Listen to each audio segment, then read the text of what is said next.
everybody wants to blame technology, you know, and drug companies for, you know, all our problems. We need to blame our norms.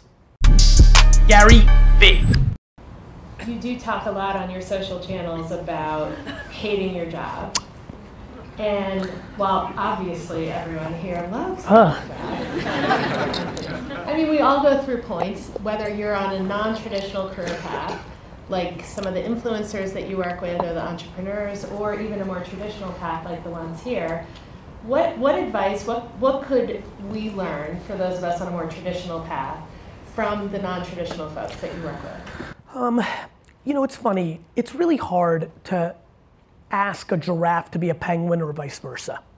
And so one thing that's become much more obvious to me as I've gotten older is like, wow, DNA is powerful. Like, I'm so comfortable with no and losing and fear, but I'm so empathetic to people that aren't. And this will surprise a lot of you that maybe follow me, I'm unbelievably comfortable with aggressiveness and candor and binary talk on stage, but one-on-one, I've really struggled over the last 25 years as an executive with radical candor and shooting it straight because I'm so optimistic and I'm always trying to fix it.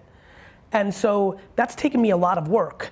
And through that work, I'm like, okay, you know, there's the things that come natural and the things that aren't. If you grew up in a framework with parents or customs that really desperately overvalue outside affirmation, the opinions of your parents' parents or siblings, because you come from, let's call it what it is, an immigrant background where there's a huge commonality there. School, you were so deeply bought into school that the short-term affirmation of every 90 days with grades and report cards made you comfortable. It's very hard to then go into, hey, this is what you should learn from entrepreneur land. Like, don't worry about it, it's all gonna be fine. That's very hard. You've fully built yourself as an animal to completely value outside judgment that is not based on the market, but based on another human being. That's what I'd like people to learn, which is like, hey, like, what are we doing here? You've won the 400 trillion to 1 lottery of being a human being. Do you really wanna live with regret? Like, do you not understand that the internet is the greatest optionality in the history of mankind? That our grandparents and everybody behind them had nowhere close to the options you sit with today? And really, like, what are you valuing that's making you conform into doing something that doesn't make you happy? Your current overhead? So sell your home and rent. That sounds crazy. You know, when I started talking about like, hey, in the pursuit of happiness, would you consider selling your home and renting?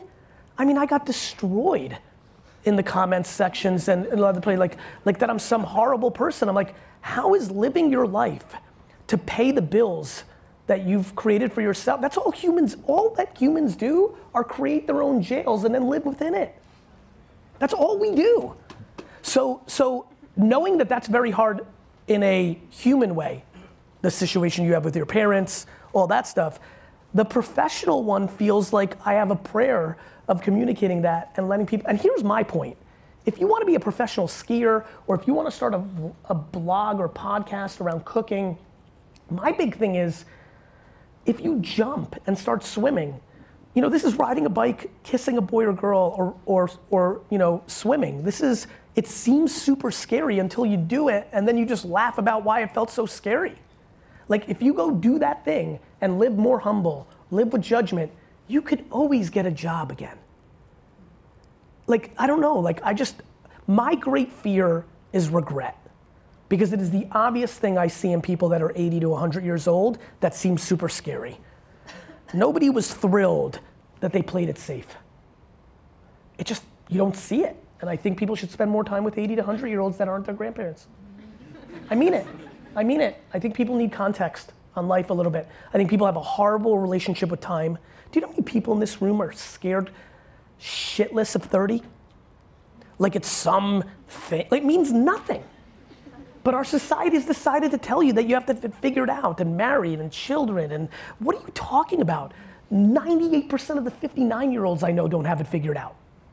The hell are we supposed to have it all figured out at 30, 25? Like people are making terrible decisions, getting married because they think they're supposed to by this age. You know, like buying homes because they think they're supposed, like the rules of modern society have led to, everybody wants to blame technology, and drug companies for, all our problems. We need to blame our norms, our expectations, our ridiculous North Stars that make no sense. We're living, when I look at this young of a crowd, they're living to 110. There's an enormous amount of people in here that are gonna live to 110 and are freaking out that they don't have it figured out by 30. You're not even a fucking quarter of the way there yet. What are we talking about? So that's very heady stuff. In its practical layer of business and life and jobs and career, I think everybody owes it to themselves to start something on the side around something that they're really desperately in. The reason a lot of entrepreneurs are workaholics, there's a whole different reason they're alcoholics. Honestly, I'll just go to that for a minute. Entrepreneurship is super lonely. I hate that entrepreneurship is cool now because people that are not entrepreneurs are jumping in, and it is a dangerous, lonely game. If you're not a purebred, you will get eaten up. If you don't love losing and love the struggle and love the pushback, you will lose. You will be unhappy.